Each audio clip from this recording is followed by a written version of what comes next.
Merci beaucoup. Prions. Père Céleste, nous sommes de nouveau assemblés au nom de ton Fils bien-aimé, le Seigneur Jésus, pour lui exprimer de nouveau notre amour par l'adoration. Nous prions que son Esprit vienne parmi nous et donne à chacun de nous une portion de cet Esprit qui nous accordera la grâce, qui nous soutient pour achever le voyage et combattre le combat qui nous attend, le combat de la foi. Accorde-le, Père, et romps pour nous cet après-midi le pain de vie, afin de nous fortifier. Car il est écrit, l'homme ne vivra pas de pain seulement, mais de toute parole qui sort de la bouche de Dieu. Puissions-nous l'entendre cet après-midi, au nom de Jésus-Christ. Amen. Vous pouvez vous asseoir. Je tiens à féliciter frère Carlson. Il vient de me laisser monter avec à peine 10 minutes de retard. Il fait des progrès. Encore une semaine de réunion, nous allons simplement... Je serai probablement ici à l'heure. Nous sommes très heureux de ce privilège. Eh bien, ce soir, c'est notre dernier soir pour cette série de réunions. Et je voudrais vous laisser partir à temps pour que vous puissiez prendre votre souper. Je sais que beaucoup d'entre vous appellent ça votre dîner.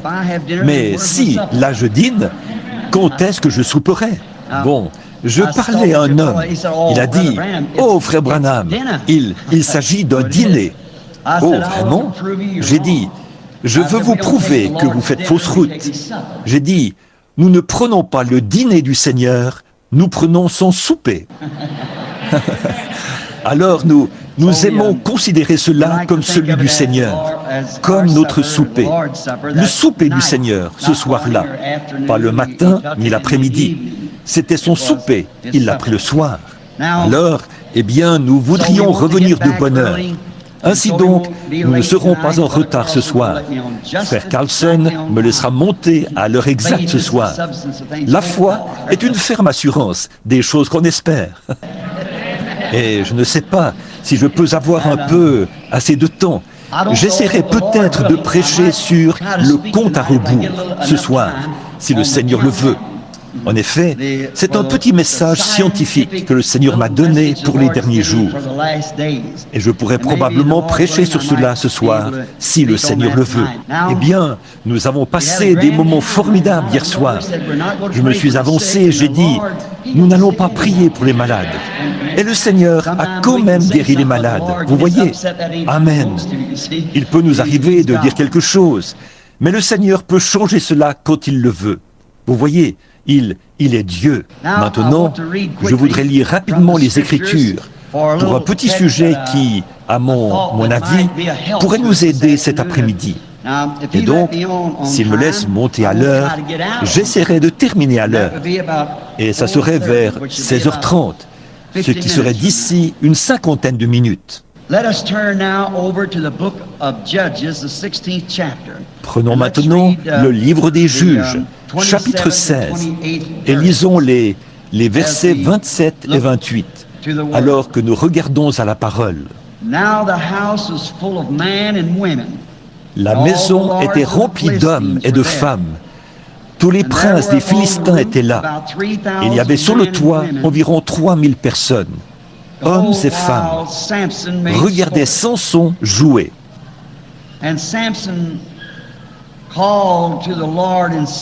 Alors Samson invoqua l'Éternel et dit, « Seigneur, souviens-toi de moi, je te prie. Ô Éternel, donne-moi de la force seulement cette fois, et que je puisse tirer vengeance des Philistins pour mes deux yeux. » Prions encore.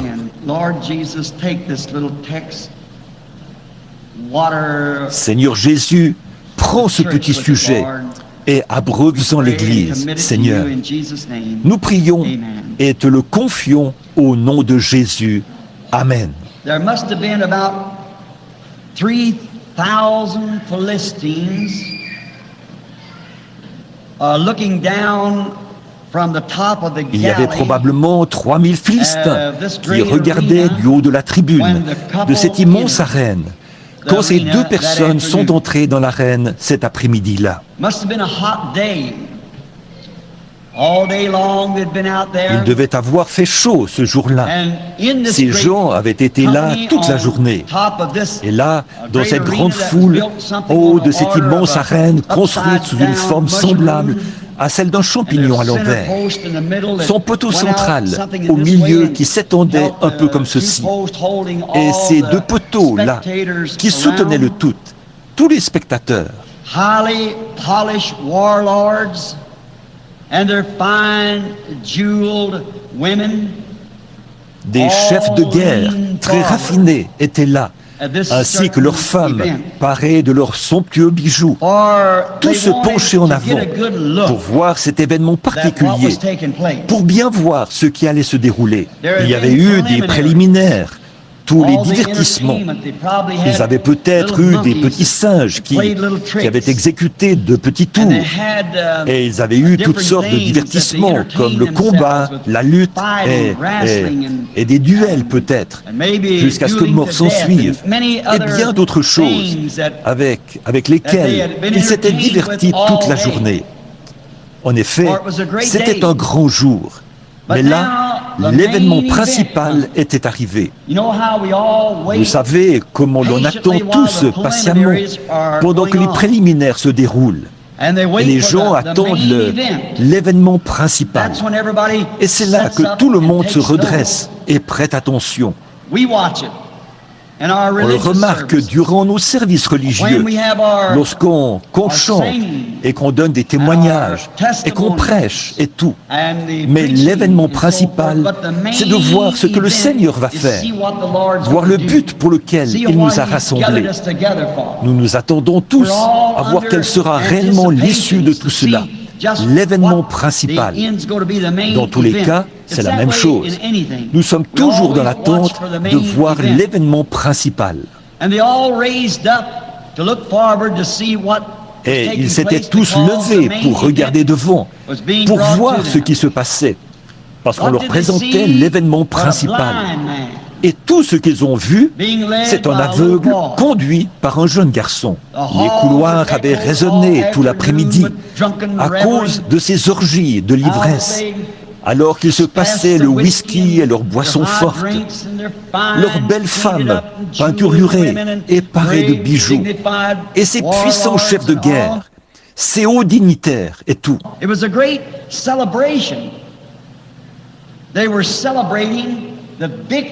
C'était une grande fête. On célébrait la victoire. Oh, je n'aime vraiment pas dire ça. La victoire que Dagon, le dieu poisson, avait remportée sur le serviteur de Dieu. Ça me coûte terriblement de dire cela, mais c'est la vérité. Il célébrait de cette façon-là une victoire sur le serviteur de Jéhovah. Quelle chose honteuse! Des beuveries, des orgies, des femmes peinturlurées et parées de bijoux, et de grands dignitaires. Les feux brûlaient sous le dieu poisson. Quelle grande fête cela devait être!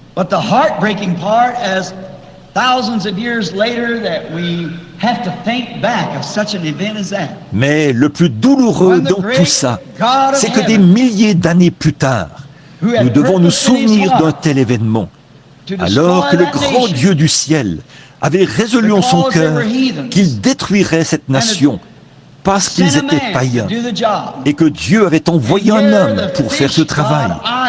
Et voici que le dieu poisson, une idole, célébrait une victoire remportée sur le serviteur de Jéhovah. Ce n'était pas Jéhovah qui avait perdu, c'était le serviteur qu'il avait envoyé pour faire ce travail, qui avait perdu la victoire. Quel spectacle! Comme c'était honteux. Le garçon a conduit cet homme aveugle qui longeait le couloir en tâtonnant jusqu'à atteindre ces énormes poteaux centraux sur lesquels reposait cet immense champignon à l'envers, ou bien cette sorte de parapluie où les gens regardaient vers le bas, comme ceci, depuis ces sortes de grands piliers en long et en large, qui maintenaient la chose bien en place. Ils étaient faits de pierre qu'on ne pourrait pas reproduire aujourd'hui. Plus personne ne peut les construire comme ça. But what a great thing it was. Thousands of the celebrity priests. Mais quelle chose gigantesque c'était là. Et il y avait des milliers de prêtres de renom, au torse bien bombé, qui avaient servi une idole, avec toutes leurs cérémonies et leurs rituels adressés à leur idole pour avoir vaincu Jéhovah. Quel grand jour c'était là. Ils buvaient, s'adonnaient à des orgies et se conduisaient n'importe comment.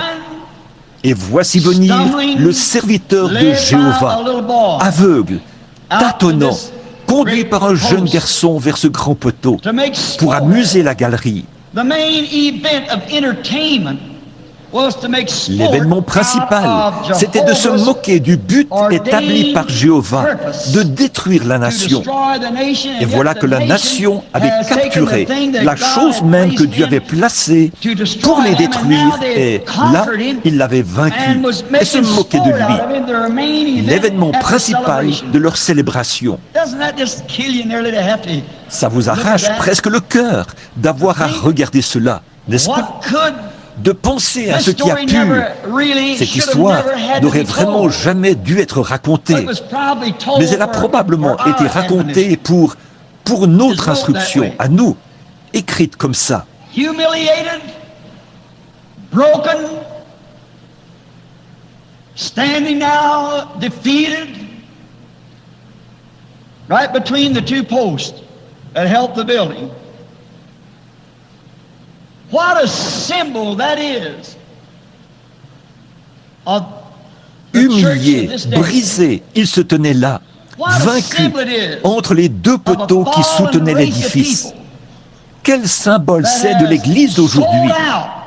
Quel symbole c'est d'une race déchue qui s'est livrée au monde et à la chose même que nous sommes censés vaincre? The church that has sold its morals, that sold the Bible, sold its strength, l'Église qui a vendu sa moralité, qui a vendu la Bible, qui a vendu sa force, qui a aussi livré son épée et qui se tient là humiliée, à l'heure où les signes annonciateurs de la venue de Jésus-Christ sont proches, alors qu'elle devrait être lavée, sans tache ni ride, et se tenir debout pour accueillir son époux. Quel tableau nous avons sous les yeux, un symbole de la déchéance morale qu'il y a sur la nation, cette nation. Et j'essaierai de ne pas trop m'attarder sur mes références bibliques pour pouvoir terminer rapidement. Mais je pourrais symboliser cela avec l'Église, avec la nation, avec la politique, et avec tout ce sur quoi on peut mettre la main aujourd'hui, hormis la Bible de Dieu. Moralement déchue, la race humaine en soi, elle est dans un état lamentable.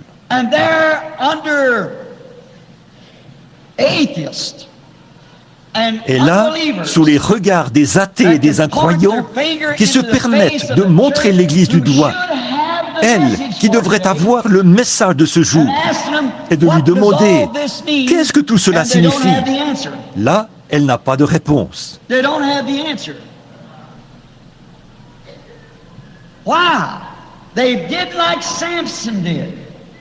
n'a pas de réponse. Pourquoi? Elle a agi comme Samson. Elle a capitulé. En le voyant debout là, on aurait dit, c'est donc lui, Samson? Représentons-nous une image de cela, de ce grand et puissant guerrier. Représentons-le nous cet après-midi. Il avait de larges épaules, une grande carrure.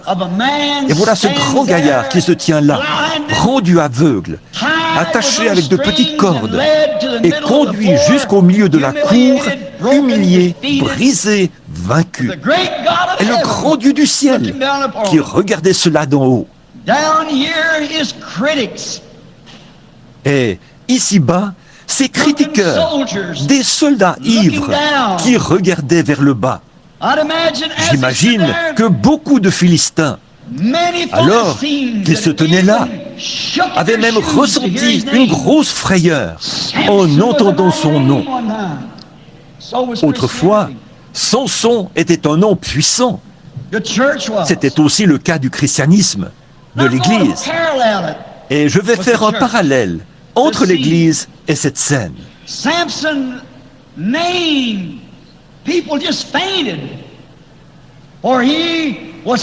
Dès qu'on prononçait le nom de Samson, les gens s'évanouissaient, car ils n'avaient jamais vu un tel homme.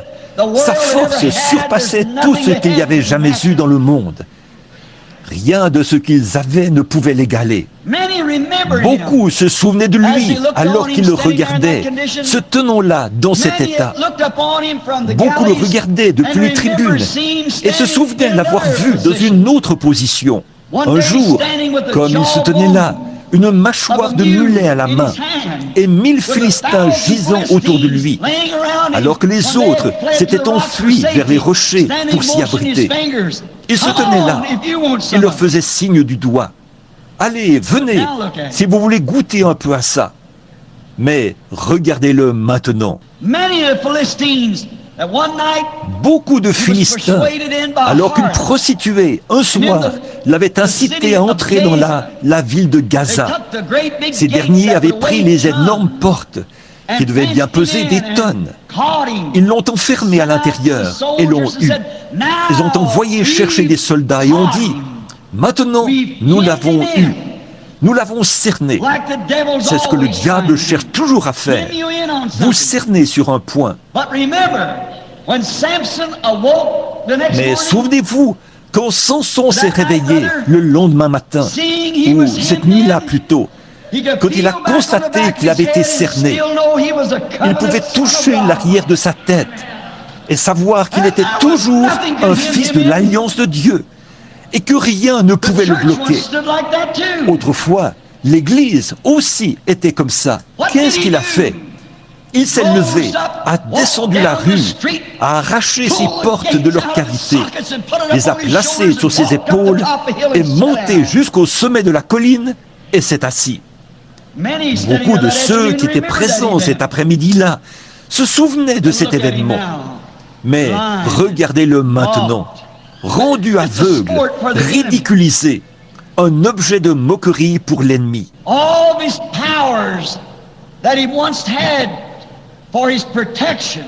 Toute la puissance qu'il avait autrefois pour sa protection, pour accomplir la mission que Dieu lui avait confiée, le but pour lequel il était né dans le monde, il en avait été dépouillé par une femme. Je pense que la même chose pourrait s'appliquer aujourd'hui. Une femme qui prétend être l'épouse de Christ et qui repose son enseignement sur une coupe remplie des impuretés de ses abominations, de ses fornications. Elle a versé de la coupe de ses fornications dans la bouche de l'Église de Dieu, qui était suscitée pour accomplir ses signes et ses prodiges, selon le dernier commandement de Jésus dans Marc 16. Et nous voyons qu'elle a pris le petit groupe fidèle de Dieu, qu'elle les a organisés ensemble, exactement comme elle l'avait elle-même fait, et qu'elle les a dépouillés. Ils renient ceux qui ont fait la force. Ils renient le Saint-Esprit. Ils renient la puissance de parler en langue. Ils renient la puissance du Saint-Esprit, de ressusciter les morts, de guérir les malades et de chasser les démons. Et maintenant, les Philistins sont sur toi. Que vas-tu faire maintenant que tu es dépouillé? Oh, ce qui a dû traverser l'esprit de cet homme. Nous avons vu ce qui avait dû traverser l'esprit des Philistins. Ils l'avaient connu. Eh bien, j'en entends un s'approcher peut-être de l'autre et dire, je me souviens du temps où, dès qu'on disait « Samson », tous les Philistins fuyaient comme des rats vers un trou. J'ai entendu dire qu'autrefois, 1000 hommes marchaient dans le désert. Et dès qu'on disait « Samson arrive », Ils jetaient leurs armes. Ils couraient se mettre à l'abri aussi vite que possible. But now look at him. He's in a Mais terrible regardez-le condition, maintenant. bound, Il est dans all un état because he lamentable, compromised attaché. to a woman. Tout ça parce qu'il a fait des compromis avec une femme. Voilà pourquoi elle l'a dépouillé de sa puissance. She kept trying to find out where his strength lay. She knowed he was a big man, but Elle they cherchait had big sans men arrêt too. à savoir où But résidait this sa force. Delilah, Elle savait qu'il était un homme costaud. Mais a eux real aussi, Jezebel. ils avaient des hommes costauds. Mais cette She knowed Delilah, how to work on c'était une vraie to woo Jézabel. him to her Elle and savait say comment le that convaincre, comment she l'envoûter loved et him. lui dire qu'elle l'aimait, But lui. all the time she was trying Mais elle to cherchait fish constamment à along where his découvrir strength lay. où résidait sa force. That's the same thing that the Jezebel has done to the church. Et c'est exactement ce que It's cette fished Jézabel along a fait à l'Église. until it's found Elle a out cherché where the strength jusqu'à ce lay, qu'elle and trouve the où strength résidait is cette in the force. Word. Et la force est dans la parole. La parole est Dieu. And finally she Et elle a found fini where that par strength trouver lay, où cette force and she résidait. took him down Alors, to elle a emmené Nicaea, l'Église Rome, and à shaved Nicée, off à his Rome, locks. et a rasé ses tresses. Et maintenant, elle ôte de l'Église ce qu'il en reste. Elle la ramène au Conseil mondial des Églises. Elle lui rase de nouveau les tresses. C'est un rasage continuel. Elle lui ôte ceci. Et ceci ne veut pas dire cela. Les jours des miracles sont passés. Il n'existe rien de ceci, cela ou autre chose. Ils ont trouvé où résidait sa force. En substituant les baptêmes, les poignées de main et toutes ces autres choses à la vraie parole de Dieu, qui est sans mélange. Cette parole est Dieu. Elle a été donnée à son Église pour vaincre le monde, les démons, la maladie, et pour chasser les démons. Et ce n'est en aucun cas une dénomination qui a été donnée à l'Église. C'est la parole qui a été donnée à l'Église. Voilà sa force. Mais eux, ils ont retranché ceci, ils ont retranché cela, et ont rasé cette tresse-ci, et ont rasé cette tresse-là. Si bien qu'aujourd'hui, l'Église est complètement rasée, comme une sœur catholique. On l'a tellement rasée qu'elle a accepté comme doctrine un tas de credos faits de main d'homme. Et c'est exactement ce que le prophète avait dit qu'elle ferait. Et voilà qu'elle se tient là, aujourd'hui, humiliée, alors que le Dieu du ciel a choisi des pécheurs ignorants et autres, et qu'il est descendu en eux et a prouvé cela, qu'il reste toujours Dieu. Et elle n'arrive pas à donner une réponse à son assemblée face à tout cela, parce que ça, ce n'est lié à aucune dénomination. Et l'Église se tient là, humiliée, alors qu'elle aurait dû se tenir dans sa force. Si seulement l'Église aujourd'hui se tenait comme elle l'a fait au jour de la Pentecôte, si seulement l'Église aujourd'hui se tenait comme à l'époque d'Irénée, et à l'époque de Saint Martin, ou à l'époque de Polycarpe, quand l'Église, plutôt que de défier la moindre parole de Dieu, s'avançait droit vers la mort. Irénée, Martin, tous ces hommes-là s'en sont tenus fermement à ce baptême d'eau au nom de Jésus-Christ. Chacun d'eux s'en est tenu fermement à ce baptême du Saint-Esprit, aux prophètes, aux signes et aux prodiges. Et elles s'en sont éloignées aujourd'hui. Qu'est-il arrivé? Delilah a découvert où résidait cette force. Et si jamais elle parvenait à éloigner ses séminaires de cette parole pour les diriger vers une théologie faite de main d'homme, elle réussirait à les avoir. Il serait alors facile de les lier pour les emmener dans le Conseil mondial des Églises, ce conseil œcuménique. Vous dites, vous n'avez pas le droit. Je suis quand même citoyen américain. J'ai droit à la liberté d'expression. C'est vrai, certainement que je le suis. Remarquez, c'est l'exacte vérité. Oh, ce qu'il a dû ressentir, ce qui a traversé l'esprit de cet homme, alors qu'il se tenait là, aveugle. Or, Jézabel savait, ou plutôt, pas Jézabel, mais Delilah, elle savait que si elle parvenait simplement à lui crever les yeux, ça réglerait l'affaire. Et c'est exactement ce que la Delilah de ce dernier jour a fait à l'Église. Elle lui a crevé les yeux à la promesse de Dieu. Et elle vous a vendu une certaine dénomination intellectuelle de grande envergure. Tout le monde aime acheter, dire « j'appartiens à la première église, j'appartiens à cela, ici, je... » Voyez, tant que le diable peut crever vos yeux à la parole de Dieu et à la promesse de Dieu, peu importe combien cela a l'air insensé, c'est la promesse de Dieu. Maintenant, je n'approuve pas les sectes, pas du tout. Mais on reconnaît ces sectes à leurs œuvres. De même, on reconnaît l'Église de Dieu à ses œuvres. Mais j'essaie de dire ce que Delilah a fait à Samson. Maintenant, considérons les choses du côté de Samson, ce qui a dû traverser l'esprit de cet homme alors qu'il se tenait là. Toutes les grandes victoires qu'il avait remportées autrefois ont dû lui traverser l'esprit. Maintenant, l'événement se déroule. Le divertissement de l'après-midi est sur le point de commencer. Ceux qui doivent être divertis pensent à ce que cet homme était autrefois.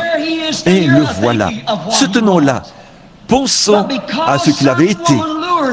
Mais à cause d'une femme qui l'avait attiré, le tableau avait changé comparativement à ce que ça aurait dû être. Dieu avait suscité Samson pour détruire cette nation. C'était ça le but même pour lequel il avait été suscité. Si seulement Dieu peut trouver un seul homme, voilà tout ce dont il a besoin, d'un seul homme qui peut s'abandonner entièrement à lui. Il n'a pas besoin d'une armée. Il ne s'est jamais servi de ça. Il ne se sert que d'un homme. Or, Samson avait donné sa force à Dieu pour qu'il l'utilise. Mais il ne lui avait pas donné son cœur. Il avait donné son cœur à Delilah et sa force à Dieu. Mais vous devez abandonner votre âme, votre corps, votre esprit, votre force, tout ce que vous êtes à la volonté de Dieu et devenir son prisonnier. Vous serez forcément prisonnier de quelqu'un. Vous ne vous appartenez pas. Vous êtes prisonnier de quelqu'un. Vous êtes soit prisonnier du diable, connaissant cette vérité, mais ne voulant pas vous y abandonner, soit prisonnier du monde, et vous vous abandonnez à Dieu. C'est soit l'un, soit l'autre. Vous êtes soit prisonnier du diable pour le péché, soit prisonnier de Dieu pour la justice. Vous êtes soit l'un, soit l'autre. Et là, Samson pense aux grandes victoires qu'il avait remportées. Il lui est sans doute venu à l'esprit que, lorsqu'il était un jeune garçon, Dieu l'avait confirmé et avait donné des instructions à sa mère, qu'il ne fallait pas qu'elle prenne de boissons fortes ou qu'elle devait surveiller son alimentation. Elle allait enfanter un naziréen. Et sa mère lui peignait les cheveux en lui disant « Mon fils, ces tresses sont une alliance avec Dieu. C'est là que résidera ta force. Ne divulgue jamais cela. Ne divulgue jamais ton secret. Ne le livre jamais. Quoi que tu fasses, garde-le. » Jésus-Christ a dit à l'Église, « Les cieux et la terre passeront, mais ma parole ne passera jamais. Et quiconque en retranchera une seule parole ou y ajoutera une seule parole, sa part sera retranchée du livre de vie. » L'Église devrait y réfléchir maintenant, alors que nous sommes dans ce chaos. En cette heure qui précède la venue du Seigneur Jésus d'un moment à l'autre pour un enlèvement. Ces grandes victoires auxquelles nous pouvons nous référer, celles d'autrefois, durant la Réforme, à l'époque d'Irénée et de Saint-Martin, de Patrick et de ceux qui ont protesté contre ces organisations. Et quand Luther est sorti et qu'il a protesté contre cette première organisation, l'Église catholique, le groupe qu'il avait suivi a fait marche arrière et s'est organisé après lui. Quand John Wesley est sorti de l'anglicanisme Et dès que Wesley est parti, ils se sont organisés juste après lui. Et des pentecôtistes du début sont sortis des dénominations. Ça, c'était pour vous un terme blasphématoire. Mais comme un chien qui retourne à ce qu'il a vomi, et une truie à son bourbier, vous êtes retourné directement à la chose que vous êtes censé vaincre. Vous êtes né pour vaincre cela. Alléluia! Ça me brise d'autant plus le cœur d'avoir à penser à la victoire que Dagon avait remportée sur Samson là-bas. Je vois celle que Jézabel a remportée sur l'Église. Et c'est pour ça que de toutes mes forces, et avec chaque fibre de mon corps, je m'efforce de protester contre cette chose et de rappeler cette Église à son lieu de repentance.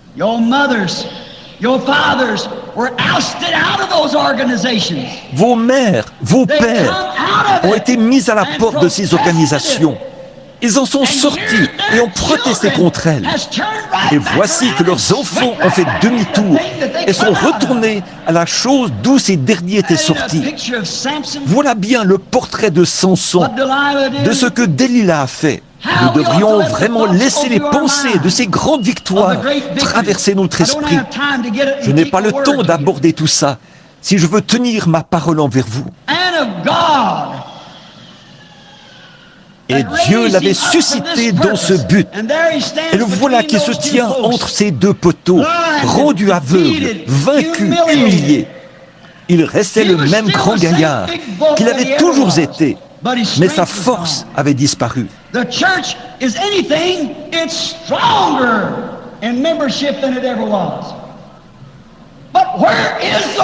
L'Église est tout en termes d'adhésion, elle est plus forte que jamais. Mais où est la parole, la force manifestée?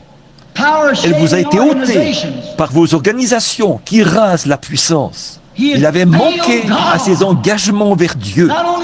Non seulement avait-il manqué à ses engagements vers Dieu, mais il avait manqué à ses engagements envers son propre peuple.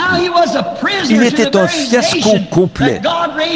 Dieu l'avait suscité pour qu'il détruise la nation même dont il était maintenant le prisonnier. Et voici la dernière organisation de l'Église, la Pentecôte. Cet après-midi, elle est tout aussi vaincue que l'était Samson. Peut-être ne le croirez-vous pas, mais si vous voulez bien ouvrir votre esprit à la parole, vous verrez que c'est la vérité. On lui faisait faire des tours pour divertir. Comme je l'ai dit une fois, il n'y a pas longtemps, ces hommes d'affaires du plein évangile, que j'aime bien, dans leur magazine, ils ont écrit « Révérend Saint-Père un tel ». Pauvres pentecôtistes, illusionnés et aveugles, qu'est-ce qui ne va pas chez vous? Ne savez-vous pas que notre Sauveur a dit « N'appelez personne sur cette terre Père ». Vous ne vous rendez donc pas compte que le diable ne fait que prendre ici quelqu'un qui était mis à la porte de l'une de ces organisations pour vous réduire à n'être qu'un objet de risée? Elles ne vont pas entrer. Ne laissez personne vous dire qu'elles entreront. Qu'est-ce qui ne va pas chez cette église illusionnée? Le monde lui a crevé les yeux. Ne savez-vous pas que Jésus a dit que cela arriverait? Et quand la Vierge endormie est venue acheter de l'huile, elle ne l'a jamais obtenue. Voilà la Vierge endormie. Les luthériens, les méthodistes, les presbytériens, ils ne l'obtiennent pas. Ils ont beau parler en langue et sauter, mais ça ne veut rien dire du tout. J'ai vu des païens faire la même chose et des adorateurs du diable parler en langue, sauter, chanter et pousser des cris, boire du sang dans un crâne humain, invoquer le diable et parler en langue. N'allez pas vous appuyer sur des sensations. C'est la parole de Dieu qui ne passe point. La voici vaincue, tout autant que Samson l'avait été. Elle est en train de faire des tours à présent.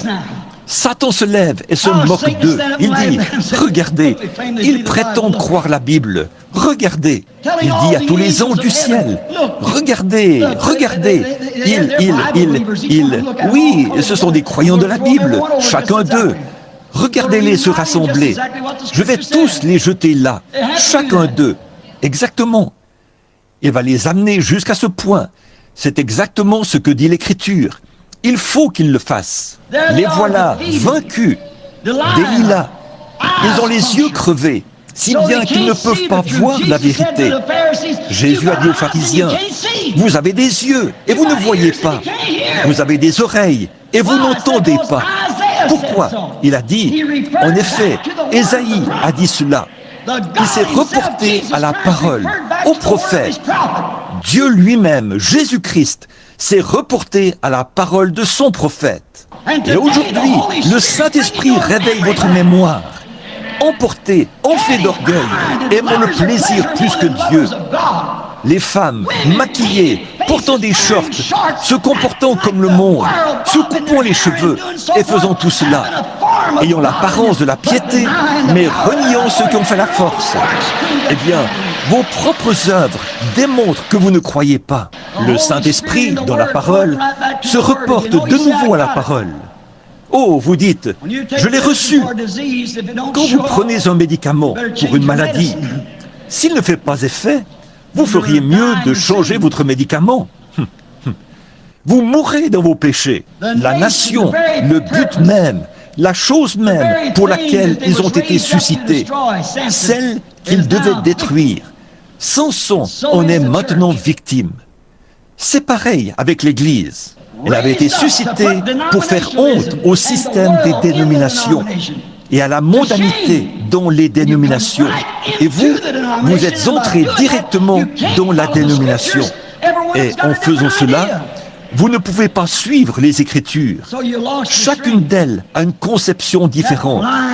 Vous avez alors perdu votre force. Ce démon d'aveuglement, il a laissé les charmes d'une femme le détourner de la parole de Dieu. Maintenant vous dites, frère Branham, il ne s'agissait pas de cela. Oui, il s'agissait bien de la parole de Dieu. Delilah a détourné Samson de la parole de la promesse. De même, la Jézabel d'aujourd'hui a détourné l'Église. Elle a attiré pour l'éloigner de la parole de la promesse. La sainte Bible de Dieu. Oh, c'est la même chose. C'est exactement la même chose. Qu'ont-ils fait? Ils ont donné accès à Jézabel. C'est ce qui est dit dans Apocalypse 17. Apocalypse chapitre 17. L'Église catholique est représentée là. Et elle vous confirme qu'il s'agit bien d'elle. Leur propre livre le dit. Ils ne se jettent pas. Combien parmi vous ont déjà lu leurs propres écrits? Vous savez que c'est vrai. Ils disent que l'Église catholique est représentée là. C'est vrai. Et souvenez-vous, elle était la mère des prostituées. Elle était une prostituée et la mère des prostituées.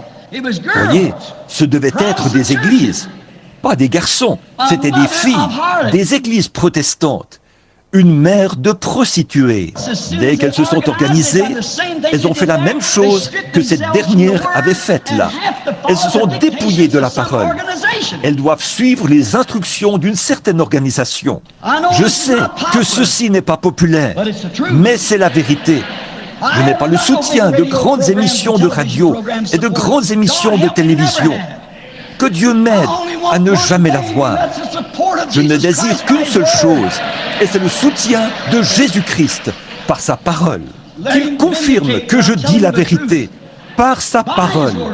Que ce ne soit pas quelque chose de faux, quelque chose d'artificiel, des choses sans scrupules, mais que ce soit le véritable Saint-Esprit lui-même qui prenne la promesse de ce jour et montre que c'est la vérité. C'est tout ce que je désire ardemment voir.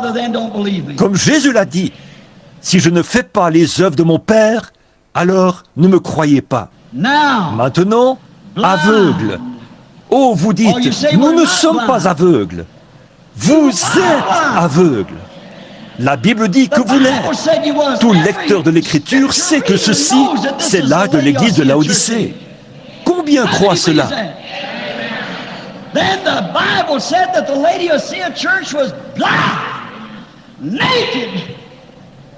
Alors, la Bible dit que l'église de Laodicée est aveugle, nue. est qu'elle ne le sait pas. C'est ce qui est grave. Elle ne le sait même pas. Elle est pire que tous les autres âges de l'Église réunis. Le bœuf connaît la crèche de son maître, ou l'étable, et la mule connaît sa crèche. Et il a dit, mon peuple ne connaît rien. Aveugle, spirituellement aveugle. Aveugle à quoi? À la parole de Dieu. Tout aussi aveugle qu'ils peuvent l'être. Ils ne veulent pas voir cela. Et si vous leur dites ces choses, ils répondent « Oh oui, je compte bien le faire. » Mais pas un seul d'entre eux ne le fait. Ils ne peuvent pas le faire et garder leur association dans une organisation. Automatiquement, ils se feront virer. La voilà. Delilah lui a rasé les tresses. Maintenant, il a les cheveux coupés. Comme les femmes qui sont là-dedans, c'est la même chose. Maintenant, regardez-les, vaincus, tout comme elles l'étaient autrefois.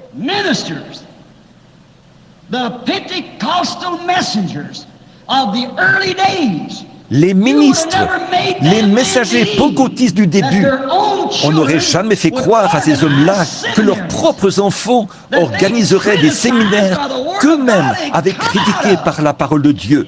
Et d'où ils étaient sortis? C'est vrai. Qu'avons-nous obtenu par ces séminaires? Ils ont introduit le monde dans l'Église. Un vieux ministre chantait autrefois. On a levé les barrières, on a fait des compromis avec le péché, on a levé les barrières, les brebis sont sorties. Mais comment les boucs sont-ils entrés? Vous avez levé les barrières, vous vous êtes éloigné de la parole. Quand Ève a levé les barrières au raisonnement intellectuel de Satan, la mort est entrée. Et les barrières avec lesquelles Dieu l'avait barricadé, c'était sa parole de la promesse. Et nous avons substitué autre chose, un credo à la place de la parole. Amen. Vous savez que c'est la vérité. Qu'est-ce que nous avons, nous les pentecôtistes, aujourd'hui? Trop de Ricky. Ce terme, Elvis et Ricky, ça ne s'était jamais entendu à d'autres époques. C'est un terme, c'est le nom associé à cette époque. Il cadre avec ceci. Il signifie quelque chose. Vous dites, un nom, ça ne signifie rien. Dans ce cas, pourquoi a-t-il changé le nom d'Abraham en Abraham? Pourquoi a-t-il changé le nom de Saul en Paul? Le nom de Simon en Pierre? Pourquoi a-t-il changé son propre nom? Pourquoi a-t-il changé celui de Jacob en Israël? Mais pas avant qu'il ait lutté avec l'Éternel, pas avant qu'il ait vaincu. Et Jésus, quand il a eu vaincu la mort, le séjour des morts et la tombe, la Bible dit qu'il a eu un nom nouveau. Jacob aussi, quand il a eu vaincu. Et si l'Église arrive à vaincre, alors elle ne dira plus « je suis méthodiste, baptiste, presbytérienne ». Quand elle arrivera à vaincre ses credos et le monde qui l'a entraîné dans tout cela, elle reviendra l'épouse de Jésus-Christ, Madame Jésus-Christ. Amen. Quel triste spectacle, alors que nous voyons Samson se tenant là. Les femmes aux cheveux courts, qui portent des shorts, au visage maquillé, des pentecôtistes qui se disent chrétiennes. Elles chantent dans la chorale. Il n'y a pas longtemps, j'étais dans l'assemblée de Pentecôte, dans une grande ville où habite un grand homme célèbre. Et les réunions avaient pris une telle ampleur que j'avais dû les déplacer vers un grand endroit. Et ils avaient la chorale pentecôtiste sélectionnée. Et ils étaient bien loin de se douter que j'étais là, derrière les rideaux, en train de prier. Et là, chacune des filles qui étaient dans ce rang, environ 35 filles et 35 garçons, a chanté le Messie, était maquillée et avait les cheveux coupés. Et quand David Duplessis recueillait une offrande pour les missions, il mimait l'aveugle Bartimée. Il courait en faisant passer le bol. Voilà les petits-enfants pentecôtistes. Ça, ce n'est pas un serviteur de Dieu pentecôtiste qui a le baptême du Saint-Esprit. Le Saint-Esprit ne ridiculise pas sa propre parole. Il ne peut pas le faire et demeurer le Saint-Esprit. Mais c'est là que vous vous êtes retrouvés. Oh, Samson a commencé à réfléchir un peu. Souvenez-vous, ces bandes sont enregistrées et envoyées dans le monde entier. Je ne m'adresse pas seulement à ce groupe ici présent. Samson s'est mis à réfléchir à ses erreurs. Oh, il s'est mis à penser à ce qu'il était autrefois. Vous, pentecôtistes, pensez à ce que vous étiez il y a 1900 ans. Vous, l'Église, les catholiques, les protestants, pensez à ce que vous étiez il y a 1900 ans. Et regardez ce que vous êtes aujourd'hui. Examinez cela un instant. Il ne me reste qu'environ 8 minutes pour tenir parole. Remarquez. Mais alors qu'il se tenait là, il a pleuré. Il s'est mis à réfléchir à ses erreurs. Lorsqu'il s'est mis à penser à ce qui lui était arrivé, il était aveugle. Donc, il ne pouvait plus voir. Lui, il avait accepté autre chose. L'amour pour cette femme, c'est ce qui a eu raison de lui. Par la suite, elle lui a tourné le dos. Oh, quel piège dont je pourrais parler ici, que Satan a tendu à l'Église. Il suffit d'aveugler vos yeux à la vérité. Et là, voilà, on vous a eu. Et si seulement vous le saviez, un de ces jours, Dieu va vous prouver cela, ce qu'est la marque de la bête. Ah oui, remarquez, mais une fois aveuglée, elle se tient là. Et il se tenait là. Et il a commencé à se souvenir de ces choses, de ses erreurs. Là où il s'était détourné du chemin étroit et resserré. Là où il s'était éloigné de la promesse de Dieu. Et il s'était crié, « Seigneur, tire vengeance pour mes yeux. Pourquoi a-t-il fait cela ?» Il savait qu'il y avait une possibilité. Maintenant, c'est là que je veux que vous écoutiez. Samson a dû penser à toutes les fois où il s'était écarté du sentier. C'est là qu'il a pris conscience de cela. Mais c'était trop tard. Il a pris conscience de cela. Les fois où il s'était écarté du sentier. Et il s'est dit, il doit y avoir une possibilité que Dieu réponde. Il savait que s'il pouvait se repentir et amener Dieu à voir qu'il regrettait son erreur, il y avait une possibilité que Dieu accomplisse quand même sa promesse. Dieu le fera. Il va le faire. C'est pareil maintenant. Dieu aura cette Église. Ne vous en faites pas. Elle sera là. Le Saint-Esprit agira tellement dans l'Église que l'Église et Christ seront le même esprit. Luther s'est tenu au pied avec la justification. Wesley s'est tenu aux pulsations de l'amour avec la sanctification. Mais ceci s'est élevé jusqu'à la tête maintenant. Vous voyez, c'est au-delà de tout ça. Elle en a fait une dénomination. Et le vigneron est venu émonder la vigne. Ils sont morts. Ils ne sont plus jamais revenus. Ils ne reviendront plus jamais. Mais là, il y a toujours une semence de vie qui avance. Mais remarquez, Samson s'était dit qu'il devait y avoir une possibilité. Il l'avait saisie. Mais ce qui est triste aujourd'hui, c'est que l'Église ne saisit pas cela. Les gens ne se rendent pas compte qu'un réveil est possible. Ils ne se rendent pas compte de cette possibilité. Ils n'ont pas encore saisi la vision. Ils restent simplement immobiles. Oh, ils disent, eh bien, frère Branham, que faites-vous? Oh, je sais que vous tapez des mains, que vous avez de très grands rassemblements, et que le clinquant du monde vous fait briller de 1000 feux. Il vous faut fréquenter les endroits les plus grands. Il vous faut absolument avoir les meilleurs divertissements. Il vous faut faire ceci, cela ou autre chose. Il faut que votre pasteur soit un érudit de séminaire, avec un doctorat. Sinon, vous ne pouvez pas dire à vos voisins là que votre pasteur est un petit gars sauvé, sorti d'un champ de maïs là-bas. Il est notre pasteur et le docteur en droit un tel. Pour moi, ça veut simplement dire qu'il est plus éloigné de Dieu. C'est tout. Plus éloigné, car l'intellect l'éloigne toujours. Oh, vous brillez par votre savoir.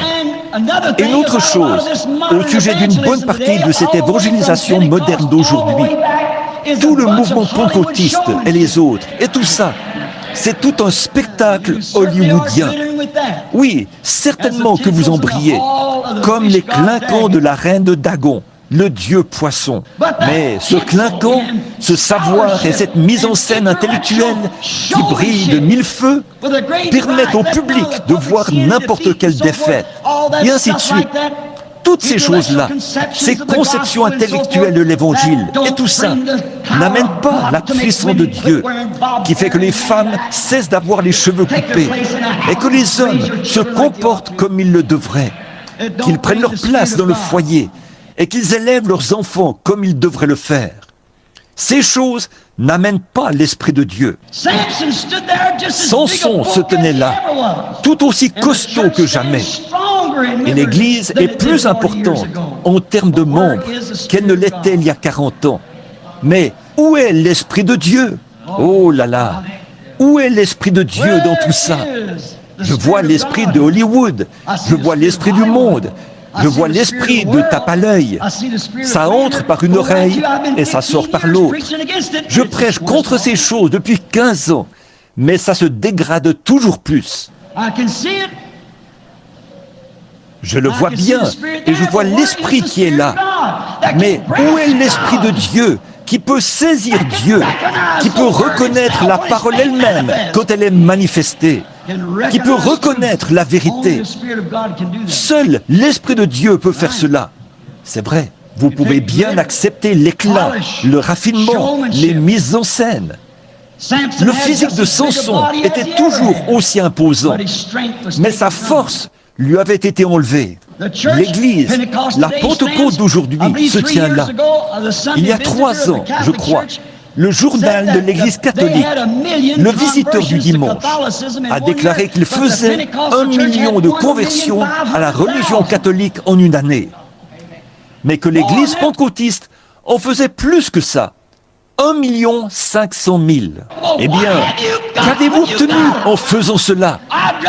J'aimerais mieux en faire 5 qui pourraient abandonner leur vie à Christ.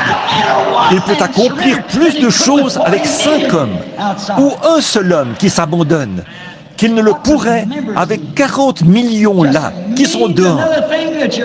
Que signifie membre? Ça veut tout simplement dire autre chose, que vous êtes aveuglés et que vous donnez encore plus de force à la prostituée. C'est vrai. Remarquez, l'Église, aujourd'hui, n'est pas disposée à payer le prix. Samson a fait le genre de prière qu'il fallait. Seigneur, que je meure avec cet ennemi. Oh là là, voilà, vous ne voulez pas mourir à votre orgueil. Vous ne voulez pas mourir aux choses du monde. Maintenant, souvenez-vous, en disant ceci, je m'adresse littéralement à des milliers de personnes dans le monde entier. Voyez, je ne m'adresse pas seulement à vous, ici, à Chicago. Je m'adresse au monde entier. Vous ne voulez pas mourir, mais c'est le seul moyen pour qu'un réveil soit possible. Vous, Samson aveuglé, ne voyez-vous pas que cette délit-là vous a aveuglé les yeux? Et le seul moyen pour vous de ramener la force à l'Église, c'est de mourir à l'ennemi qui vous a fait entrer dans cette mondanité. Samson a dit que je meurs avec cet ennemi. Il y a un prix fort à payer. Vous devez mourir à la chose qui vous a entraîné dans cette chose-là. Vous devez mourir à la chose qui vous a entraîné, vous, les pentecôtistes, là où vous êtes cet après-midi. Vous devez mourir à cela. Samson était disposé à payer ce prix pour retrouver la puissance de Dieu dans sa vie. Je me demande si cet après-midi, l'Église est disposée à payer le prix et à mourir avec l'ennemi, la chose en question, toute votre popularité et tout votre ceci, cela, autre chose, pour simplement voir la puissance de Dieu revenir sur vous, et que vous soyez disposés à devenir prisonniers de Jésus-Christ. Oh, j'entends certains de vous dire, « Oh oui, nous, on a des réveils. » Mais ce sont des réveils dénominationnels. Les unitaires veulent faire de tous les trinitaires des unitaires. Les trinitaires veulent faire de tous les unitaires des trinitaires. L'Église de Dieu veut contrôler l'Église de Dieu de la prophétie. L'une veut contrôler l'autre pour faire une grande dénomination. Vous ne vous rendez pas compte que vous êtes seulement en train de satisfaire les hommes. Nous sommes frères. Aucune dénomination ne peut séparer l'amour de Dieu. Nous sommes frères. À ceci, tous connaîtront que vous êtes mes disciples, si vous avez de l'amour les uns pour les autres. Vous dites, dans ce cas, pourquoi criez-vous contre eux? L'amour est correctif. Si l'amour ne corrige pas, alors ce n'est pas de l'amour. Si vous voyez votre enfant là, dans la rue, et que vous ne lui donnez pas une petite stimulation du protoplasme postérieur, vous n'êtes pas un bon papa, mais une vraie mère ou un vrai papa lui donnera une fessée, lui fera savoir qu'il doit quitter la rue ou périr. Ça, c'est le véritable amour. Mais dire, Junior, mon chéri, je ne sais pas, toi peut-être que tu ne devrais pas être là-bas à cette heure de la journée, le temps de la fin, alors que les voitures roulent assez vite. Oh, non-sens, espèce de prédicateur efféminé qui n'a pas l'audace de prendre la parole de Dieu pour appeler les choses par leur nom. Noir, c'est noir, et blanc, c'est blanc. Le bien, c'est le bien, et le mal, c'est le mal. Pourtant, c'est ce qu'ils font.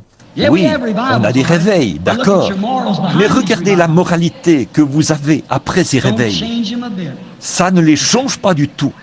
Chaque fois, ils s'éloignent encore plus de Dieu pour se diriger vers le monde. Remarquez, Samson savait ce qui allait se passer si sa prière était exaucée. Mais nous n'avons pas encore calculé ce qu'il nous en coûtera. Que se passera-t-il si Dieu exauce votre prière de devenir un vrai, un authentique enfant de Dieu? Vous savez que votre dénomination, pour vous, ce sera terminé. Et ces femmes avec lesquelles vous jouez au bridge et tout ça, oh non, pour vous, tout ça, ce sera terminé. Vous feriez mieux de calculer ce qu'il vous en coûtera pour commencer. Mais Samson a dit que je meurs. Il était disposé à payer le prix. Et il savait. Maintenant, écoutez bien cette observation. Il savait que sa condition rétrograde actuelle n'aurait jamais pu répondre aux défis de cette heure-là. Pourtant, quant à ses muscles, il était un homme, tout autant qu'il était autrefois. Sa carrure était tout aussi imposante que jamais. Ses muscles étaient tout aussi gros qu'ils l'étaient autrefois. À n'importe quel moment, il pouvait gonfler les muscles de ses bras. Ils étaient probablement plus gros qu'avant, parce qu'il avait broyé le fait de plus dur labeur. On a de meilleures églises, de meilleurs bâtiments, et tout ça. Mais où est notre force d'un point de vue spirituel? Oh, on pourrait faire un vote dans la nation. Bien sûr, on pourrait faire ces choses, mais ce n'est pas de ça que je parle. Je parle de la présence de Dieu reconnue parmi nous. Voilà ce qui devrait être notre raison de vivre. Il savait que son état de rétrograde ne pouvait pas répondre aux défis de cette heure-là. L'Église aussi est consciente de cela maintenant. On ne peut pas y arriver dans cette condition. Vous ne pouvez pas y arriver. La dénomination ne peut pas confirmer la parole. Elle nie la parole. La dénomination en soi nie la parole dès lors qu'elle devient une dénomination. C'est cette chose-là elle-même qui, dès le départ, vous fait complètement passer de l'autre côté. Elle nie la parole. Tout le temps, il ne me reste qu'une ou deux petites minutes. Mais remarquez, alors que je me dépêche maintenant pour tenir parole, pendant tout le temps où ils se tenaient tous là, ces pensées traversaient leur esprit. Et j'espère qu'elles traversent le vôtre. Ils n'ont jamais remarqué le moment où ces pensées ont traversé l'esprit de Samson. Peut-être qu'ils se sont fait passer la bouteille, qu'ils ont encore bu un coup. Leur belle femme hollywoodienne était là, cigarette au bec. S'il existait quelque chose de semblable à cette époque-là, je ne pense pas qu'ils étaient descendus si bas à cette époque-là, mais elles s'étaient relevé les cheveux et avaient bu un autre coup et criaient « Salut Joseph » ou « Jean » ou « vous là-haut, là-bas ». On a joué aux cartes ensemble hier soir. On a participé à une grande fête. Il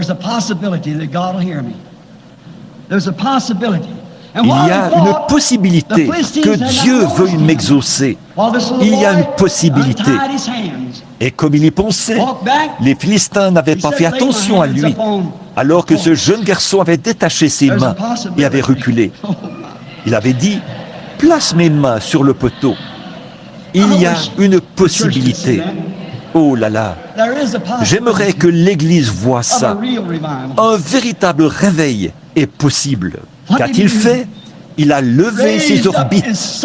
Il n'avait plus Dieu, vers Dieu. Ils n'ont jamais remarqué le mouvement de ses lèvres, alors qu'il se confessait sincèrement. Nous n'avons pas simplement besoin d'un faible « Seigneur, pardonne-moi, ainsi que Jim, Joe et chacun de nous. Amen. » Nous avons besoin d'un nettoyage sincère, de la chair au concierge. Ils n'ont jamais remarqué les larmes qui coulaient de ses orbites, où se trouvaient ses yeux autrefois. Ils n'ont jamais remarqué le mouvement de ses lèvres, ses yeux, les larmes salées qui coulaient de ses orbites. Ils voulaient que Dieu confirme une fois encore sa parole, pour prouver, comme je le dis à cette Delilah d'aujourd'hui, ou plutôt à ce Samson, Jésus-Christ est le même hier, aujourd'hui et éternellement. Une fois encore, pensait-il, ça arrivera. Pas une nouvelle dénomination, pas une nouvelle branche sectaire, mais une parole confirmée de toi, ô Dieu. Tu es toujours Dieu, je le sais. Je suis aveugle, je me suis écarté du droit chemin. Je ne suis pas digne de vivre.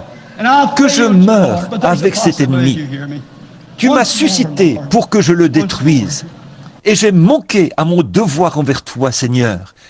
Mais tu peux encore m'exaucer. C'est possible. Une fois encore, Seigneur. Une fois encore. Il a prié très sérieusement. Il savait ce qui allait arriver. Seigneur, seulement cette fois encore. Une fois encore, que je vois Jésus-Christ tel qu'il était hier. Quand il faisait cette prière, les larmes coulaient sur ses joues. C'était une confession en toute sincérité. C'est ce dont l'Église a besoin. Confessez que vous êtes dans l'erreur. Ne vous souciez pas de ce que le docteur Jones dit, ni de ce que n'importe qui d'autre dit. Si vous êtes en dehors de la parole de Dieu, confessez-le. Confessez que vous êtes dans l'erreur. Criez, une fois encore, Seigneur. Une fois encore. Une fois encore, Seigneur. Une fois encore. Tire vengeance de ces dénominations pour mon aveuglement. Et donne-moi la force, Seigneur, de secouer ce monde dénominationnel avec ta confirmation. Donne-moi la force, Seigneur. Démontre-le une fois encore. Il savait ce qui allait se passer si sa prière était exaucée. Il le savait. Et très sérieusement, il a crié, une fois encore, Seigneur. Et comme il priait et qu'il faisait son honnête confession, chaque fibre de son corps a commencé à vibrer. Oh Dieu, si seulement le corps de Jésus-Christ pouvait être uni et que chaque fibre et chaque membre se mettent à vibrer de nouveau par le véritable baptême du Saint-Esprit, pas par de nouveaux membres, ni par une poignée de mains, ni par un quelconque credo, alors que la force commençait à se propager dans ses gros muscles. Chaque fibre a commencé à se contracter. Il a commencé à se sentir revivre et il a pivoté. Et à ce moment-là, le grand mur est tombé. Tout ce que nous devons faire aujourd'hui pour voir ces murs dénominationnels tomber, c'est de devenir profondément sincères devant Dieu pour guérir ces yeux aveuglés qui ont été rendus aveugles à la parole de Dieu. Ce fut la plus grande victoire que Samson ait jamais remportée sur chaque ennemi qu'il avait été suscité pour détruire. Parce qu'il était disposé à confesser, premièrement. Oh, vous, de la Pentecôte, tenez-vous-en à votre poste cet après-midi, à votre poste du devoir envers la parole de Dieu. Repentez-vous et criez d'une voix forte, « Seigneur Dieu, une fois encore !» Je vais vous dire quelque chose. Vous feriez mieux de détruire votre ennemi avant que votre ennemi ne vous détruise. C'est vrai, ramenez les réunions de prière à l'ancienne mode, la vraie repentance remplie de piété, le service à l'autel qui dure une nuit entière. Oh, Pentecost, hear me. Oh, vous de la Pentecôte, écoutez-moi, quittez cette corruption que Jézabel a produite parmi vous. Quittez-la vite et revenez à la parole du Seigneur, loin de ce spectacle hollywoodien. De tout votre cœur, revenez à la parole de Dieu, revenez à la puissance du Saint-Esprit. Vous, les femmes, habillez-vous comme des femmes. Vous, les hommes, comportez-vous comme des hommes, comme des fils et des filles de Dieu. Détournez-vous de ce système de Jézabel qui vous oppresse et vous aveugle. Que Dieu nous aide à avoir une vraie repentance, pas tiède. Vous n'allez pas y arriver. Je me dis qu'aujourd'hui, en ce moment même, alors que mon temps est écoulé, nous devrions nous lever et crier avec nos mains levées. Seigneur, une fois encore,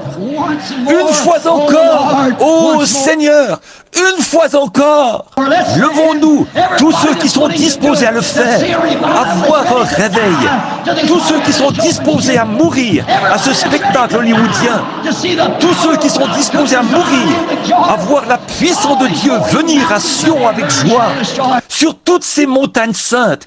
Il ne se fera ni tort ni dommage. Levons les mains et crions. Une fois encore, Seigneur. Une fois encore, Seigneur. Une fois encore, Seigneur. Une fois encore, Seigneur. Envoie le Saint-Esprit avec un vent impétueux, comme tu l'as fait au jour de la Pentecôte. Amen.